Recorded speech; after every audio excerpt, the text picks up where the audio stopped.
கிறிஸ்துவுக்குள் மிகவும் பிரியமானவர்களே, உங்கள் அனைவருக்கும் என் அன்பின் வாழ்த்துக்கள். கடனை பற்றி நம்ம பரிசுத்த வேதாகமம் என்ன சொல்லுது அப்படின்னு நம்ம பார்க்கலாம். ரோமரில் சொல்லுவாங்க, அன்பை தவிர மற்ற எதுலேயும் யாருக்கும் கடன் படாதிருங்கள் அப்படின்ட்டு. இப்போ நம்ம யோசிக்கலாம், அப்போது கடனுக்கும் அன்புக்கும் என்ன சம்மந்தம் அப்படின்னு. ஓகேவா? ஸோ இதை பற்றி லூக்காவில் ஜீசஸ் சொல்கிறாரு, ஒருத்தங்க உங்களுக்கு திருப்பி தருவாங்கன்னு எதிர்பார்த்து நீங்கள் எதையும் கொடுக்காதீங்க. பாவிகளும் அதை செய்கிறாங்க. திருப்பி தர முடியாதவங்களுக்கு கொடுங்க அப்படின்னு சொல்லுவார். அப்படி கொடுத்தா பரலோகத்தில் உங்களுக்கு பலன் மிகுதியாக இருக்கும்னு சொல்லுவார். இப்போ ரோட்டூரில் போய்கிட்டு இருக்கோம், ஒரு ஆளுக்கு ஏதோ ஒரு தேவை. நம்ம பார்த்த செகண்டுக்கு இவனுக்கு இன்றைக்கி நம்ம கொடுப்போம், நமக்கு ஒரு தேவைன்னு எவனாவது தருவான்.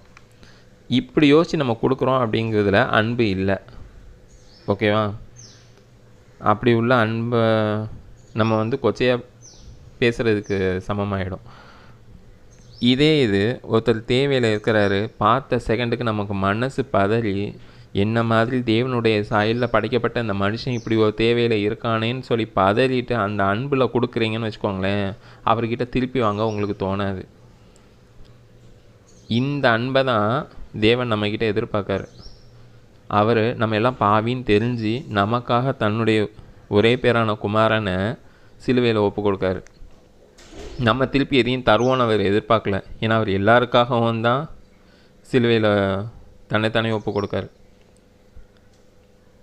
வசனம் தெளிவாக சொல்லுது, பாவிகளுக்கும் அதே சூரியன் அதே மழை, நீதிமான்களுக்கும் அதே சூரியன் அதே மழை. தேவன் எங்கேயுமே பச்சைப்பாதம் உள்ளவரே இல்லை. இப்போ நம்ம ஒருத்தர்கிட்ட போய் கடன் வாங்குகிறோம் அப்படின்னா, அது கடன்கிற பேராக இருக்கலாம், இஎம்ஐங்கிற பேராக இருக்கலாம், கிரெடிட் கார்டுங்கிற பேராக இருக்கலாம், அட்வான்ஸுங்கிற பேராக இருக்கலாம்.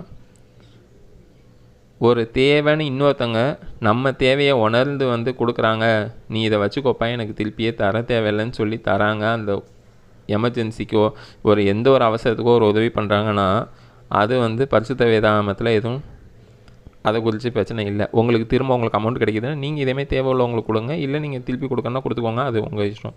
ஆனால் ஒரு தேவைன்னு உங்களுக்கு இருக்கச்சில், நான் இத்தனை நாளில் உங்களுக்கு திருப்பி தருவேன், இல்லை இத்தனை மாதத்தில் திருப்பி தருவேன், இத்தனை வருஷத்தில் திருப்பி தருவேன்னு சொல்லி வாங்குகிறோன்னு வச்சுக்கோங்க.